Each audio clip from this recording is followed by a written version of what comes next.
Bismillahirrahmanirrahim. Assalamualaikum warahmatullahi wabarakatuh. Inna hamdan wa syukra lillah.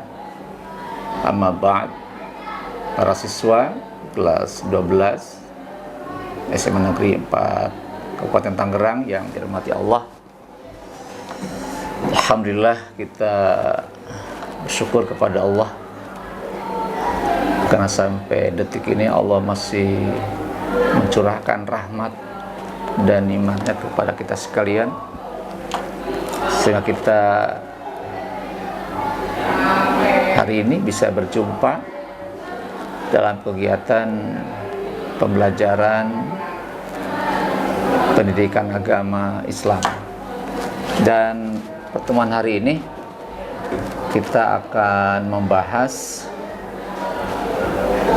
materi tentang beriman kepada hari akhir atau hari kiamat. Materi ini sangat penting, ya. Di antara rukun iman yang 6, iman kepada hari akhir atau hari kiamat itu sangat penting setelah kita mengimani adanya Allah. Quran itu sangat detail menjelaskan bahwa hari kiamat itu pasti akan terjadi. Di dalam Al-Quran surah Al-Ghafir ayat 59, Allah menegaskan, A'udzubillahi minasyaitonirrajim, Bismillahirrahmanirrahim, Innas sa'ata la'atiyah la raiba fiha walakin aktsaron nasi la yu'minun. Innas sa'ata la'atiyah, sesungguhnya hari kiamat itu benar-benar akan datang.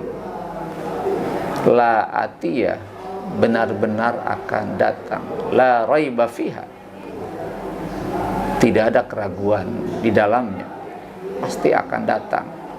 Walakin, akan tetapi, aktsaron nas, kebanyakan manusia, la yu'minun, tidak mengimaninya, tidak beriman. Nah, dampak dari keimanan kepada hari akhir inilah, maka hari ini, hidup yang kita lalui ini dipersiapkan sedemikian rupa untuk menghadapi hari akhir itu. Kenapa? Dunia itu adalah suatu episode yang kita lalui sangat singkat, dan sebagai tempat ujian. Dan nanti kita pasca kehidupan dunia ini, kita memasuki satu episode yang sangat panjang dan tanpa batas, yaitu adalah hari akhir nanti, hari akhirat nanti. Maka dari itu, dengan mengimani hari, kita persiapkan hidup ini dengan banyak melakukan amal soleh, dilandasi dengan keimanan kepada Allah Subhanahu wa Ta'ala. Ya, jadi kita beriman, beramal soleh sebaik-baiknya, sebanyak-banyaknya, dalam rangka untuk menghadapi hari akhir yang pasti akan terjadi dan pasti kita akan lalui, ya. Baiklah, anak sekalian, dari pembahasan materi ini ada 11 poin yang harus kita pahami, ya. Nanti kita akan bahas per poinnya, dan tolong disimak dengan baik. Dan jika ada hal yang kurang dipahami, maka silakan Anda sampaikan pada saat pertemuan tatap muka di dalam kelas, ya. Terus sekalian yang dirahmati Allah, baiklah kita masuk pada bahasan pertama tentang iman kepada hari akhir. Adalah kita harus dapat membacakan ayat Al-Quran yang menyuruh kepada kita agar yakin dan beriman kepada hari akhir. Nah, ayat itu terdapat dalam Al-Quran surah Al-Baqarah ayat yang keempat. Anda sudah hafal, saya yakin, dan Anda juga sudah paham artinya. A'udzubillahi minasyaitonirrajim. Walladzina yu'minuna bima unzila ilaika wa ma unzila min qablik wa bil akhirati hum yuqinun. Dan orang-orang yang beriman kepada kitab yang diturunkan kepada engkau Nabi Muhammad, dan beriman juga kepada kitab-kitab sebelum engkau, sebelum Nabi Muhammad, dan mereka yakin akan adanya hari akhir. Jadi kita ambil bagian ayat yang paling ujung, yaitu bunyinya adalah wabil akhirati hum yuqinun, dan mereka itu orang-orang yang bertakwa yakin akan adanya hari akhir, ya. Bisa dipahami. Jadi itu satu hal. Poin pertama, kita harus dapat membacakan ayat Al-Quran yang memerintahkan kepada kita, yaitu orang-orang yang bertakwa, untuk meyakini akan adanya hari akhir. Kemudian yang kedua, poin yang kedua, pertanyaan yang harus kita jawab, kenapa kiamat akan terjadi? Kenapa alam semesta ini akan hancur? Kenapa bumi, langit, dan seluruh planet bintang ini akan hancur? Kenapa juga seluruh manusia akan mati? Semua makhluk Allah akan mati. Jawabannya adalah bahwa alam semesta adalah makhluk atau benda. Nah, setiap makhluk atau benda itu bersifat fana atau rusak. Dalam sebuah teori dikatakan bahwa benda jika dipakai akan rusak. Bumi ini yang sudah dieksploitasi beribu-ribu tahun sudah mengalami kerusakan. Demikian juga langit, ya, sudah mengalami banyak kerusakan. Demikian juga manusia. Organ tubuh manusia jika dipakai itu akan rusak, ya. Mata dipakai rusak, ya.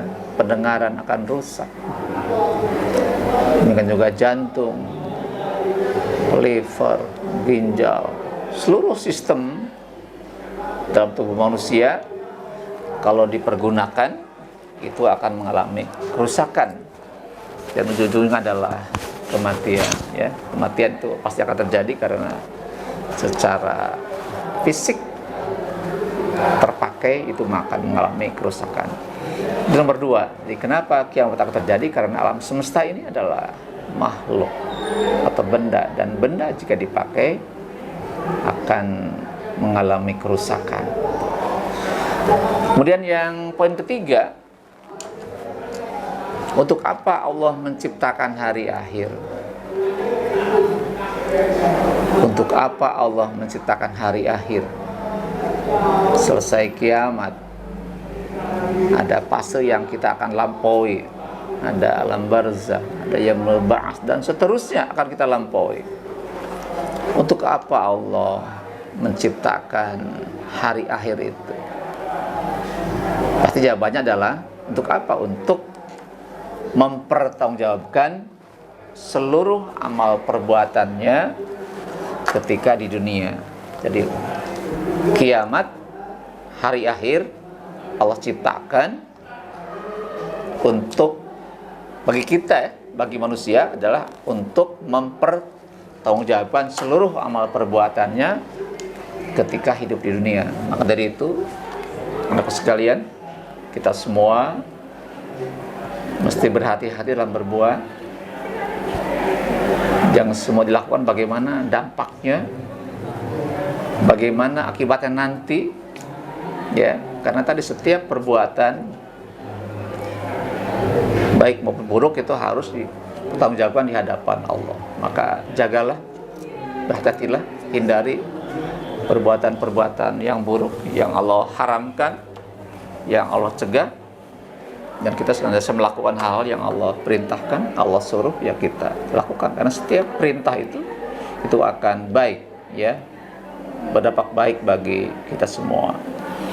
Itu poin yang ketiga. Nah, kemudian yang keempat, kita masuk ke pengertian hari akhir dari sisi bahasa maupun istilah. Dari sisi bahasa, ya, hari akhir itu adalah hari yang paling akhir. Hari yang paling akhir atau hari yang terakhir. Hari yang paling akhir dalam kehidupan manusia di dunia. Tidak ada lagi hari setelah itu. Itu hari akhir namanya. Jadi kalau ada pertanyaan, apakah hari akhir? Jawabnya bukan. Kenapa bukan? Karena kemungkinan besok masih ada hari, ya. Jadi secara bahasa, hari akhir adalah hari berakhirnya kehidupan manusia di hari yang paling akhir dalam kehidupan manusia di dunia. Nah, kemudian secara istilah, apa hari akhir itu? Hari akhir adalah hari berakhirnya atau hancurnya alam semesta. Ya, jadi secara istilah hari akhir adalah hari berakhirnya atau hancurnya alam semesta. Kemudian nomor 5, poin yang kelima, kita harus bisa menjelaskan tentang macam-macam kiamat. Ya, kalau kita pahami, pelajari tentang bab kiamat, itu kita akan menemukan 2 macam kiamat. Ada kiamat sugro dan kiamat sugro. Maka sekarang poin yang kelima ini kita ingin memahami, ya, mempelajari tentang apa pengertian kiamat sugro itu dan apa contohnya. Maka kita jawab bahwa kiamat sugro adalah kerusakan kecil yang menimpa sebagian alam semesta atau makhluk Allah. Saya ulangi, kiamat sugro adalah kerusakan kecil yang menimpa sebagian alam semesta atau makhluk Allah. Apa contohnya? Banyak, ya. Musibah yang menimpa kita itu adalah kiamat sugro. Misalkan gempa bumi, gunung meletus, gelombang tsunami, kebanjiran, kebakaran, kekeringan, kemarau panjang, banyak hewan, tumbuhan pada mati, wabah penyakit, ya, termasuk kematian. Itu adalah contoh daripada kiamat sugro. Anak sekalian, kemudian yang nomor 6, kita ingin menjelaskan tentang sifat dan fungsi kiamat sugro. Sifat kiamat sugro itu ada 3. Pertama adalah sifatnya individual, artinya kiamat sugro terjadi pada seseorang atau beberapa orang saja. Ya, jadi individual artinya kiamat sugro terjadi pada seseorang atau beberapa orang saja. Misalkan kematian, ya, terjadi hanya seseorang saja atau mungkin hanya beberapa orang saja, ya, 2 atau beberapa orang itu. Terus yang kedua sifatnya adalah temporal. Artinya kiamat sugro terjadi pada waktu tertentu saja. Ya, jadi temporal artinya kiamat sugro terjadi pada waktu tertentu saja. Misalkan gempa bumi jam 6 pagi, gempa bumi dengan sekian skala Richter, 30 detik selesai, berhenti, nanti siang gempa lagi. Sekian detik gempa, nanti sore gempa lagi. Itu namanya shift temporal, terjadi pada sewaktu-waktu saja. Terus yang ketiga sifatnya adalah lokal, artinya kiamat sugra terjadi pada tempat tertentu saja, tidak menyeluruh, ya. Misalkan waktu gelombang tsunami Aceh, terjadi hanya di Aceh saja yang terdampak, di luar Aceh tidak terdampak. Atau ketika gempa di Jogja, ya hanya Jogja saja, yang lain tidak terdampak, ya gitu. Jadi itu sih artinya lokal, terjadi pada tempat tertentu saja. Maka sekalian, kemudian yang kedua, apa sih fungsi kiamat sugro itu? Fungsi kiamat sugro ada 3 juga. Yang pertama adalah peringatan atau teguran. Ya, yang pertama, kiamat sugro itu berfungsi sebagai peringatan atau teguran. Ini menimpa kepada siapa? Menimpa kepada orang-orang yang beriman, tetapi dia suka berbuat maksiat kepada Allah. Ya, jadi peringatan atau teguran itu menimpa kepada orang-orang yang beriman, dia berislam, menyatakan diri Islam, tetapi suka berbuat dosa atau maksiat kepada Allah. Untuk apa dikasih musibah? Agar orang tersebut menghentikan perbuatan dosa atau maksiatnya, ya. Jadi tujuannya Allah timpakan musibah itu agar orang tersebut menghentikan perbuatan dosa atau maksiatnya. Itu satu, itu fungsi sebagai peringatan atau teguran. Terus yang kedua berfungsi sebagai ujian. Ini menimpa kepada orang-orang yang beriman dan selalu taat melaksanakan amal soleh. Ya, menimpa kepada orang-orang yang beriman dan selalu taat kepada Allah, tidak pernah berbuat dosa atau maksiat kepada Allah. Untuk apa diberikan musibah kepada orang-orang soleh ini? Adalah untuk meningkatkan derajat keimanannya, ya, gitu. Misalkan saja ketika orang soleh dikasih musibah, misalkan Nabi Ayub alaihissalam, musibahnya berlapis banget. Yang pertama, anak-anaknya wafat semua, anak-anak yang sehat, ya, itu wafat semua. Yang kedua, seluruh hewan ternaknya mati semua, ribuan ternak itu mati. Terus yang ketiga, ladang sawahnya, ladangnya, kebunnya yang penuh dengan aneka ragam tumbuh-tumbuhan itu gagal panen, ya. Tetapi Nabi Ayub tidak berhenti untuk beribadah kepada Allah. Dan yang keempat, Allah coba dengan dia diberikan sakit, tubuhnya membusuk kurang lebih 16 tahun, tetapi beliau tetap bersabar dan tidak pernah berhenti untuk beribadah kepada Allah. Maka akhirnya pada endingnya bahwa akhirnya Allah menyembuhkan Nabi Ayub kembali ke semula, sehat kembali, anaknya banyak kembali, hewan ternaknya banyak kembali, ladangnya subur-subur. Ini semua karena buah dari kesabaran. Jadi kalau orang beriman dikasih, orang beriman yang taat kepada Allah dikasih musibah, adalah untuk meningkatkan derajat keimanannya, ya, gitu. Terus yang ketiga, kiamat sugro berfungsi sebagai azab atau siksaan. Ini menimpa kepada orang-orang kufur kepada Allah, orang-orang yang tidak beriman kepada Allah. Allah kasih musibah sangat berat. Sebagai apa? Siksaan atas kekufurannya, ya. Jadi yang ketiga ini, orang kufur dikasih musibah yang begitu berat sebagai siksaan atas kekufurannya. Nah, sekalian, itu tiga fungsi kiamat sugro. Dan berikutnya adalah kita ingin membahas tentang pengertian kiamat kubro, kiamat besar. Apa artinya kiamat kubro itu? Adalah kerusakan besar yang menimpa seluruh alam semesta secara total. Ya, saya ulangi bahwa kiamat kubro itu adalah kerusakan besar yang menimpa seluruh alam semesta secara total. Ya, semua planet, bintang dia akan mengalami kehancuran secara total. Itulah yang namanya kiamat kubro, ya.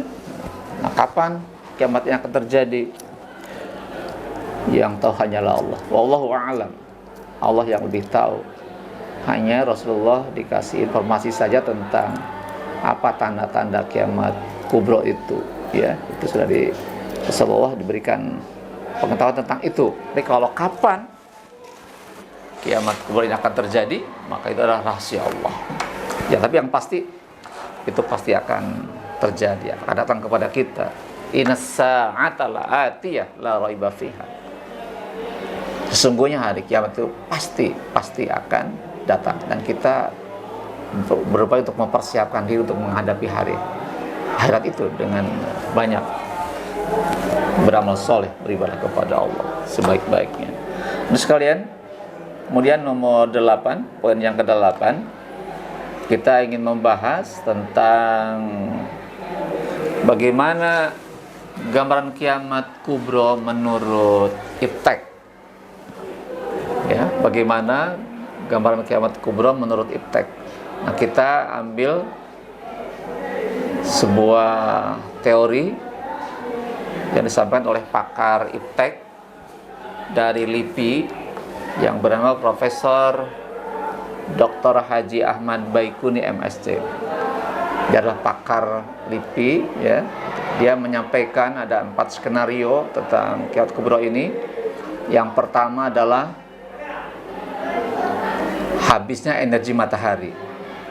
Itu nomor 1. Habisnya energi matahari. Kenapa energi matahari akan habis? Karena matahari itu memiliki energi yang sangat terbatas. Terbatas, bukan terbatas. Jika dipakai terus, maka energi itu akan habis. Kalau energi matahari akan habis, ya, maka tidak ada pemanasan ke bumi. Kalau tidak ada pemanasan ke bumi, maka air laut itu akan membeku. Kalau air laut membeku, maka suhu di bumi sangat dingin dan semua makhluk hidup akan mati. Ya, itu adalah teori pertama.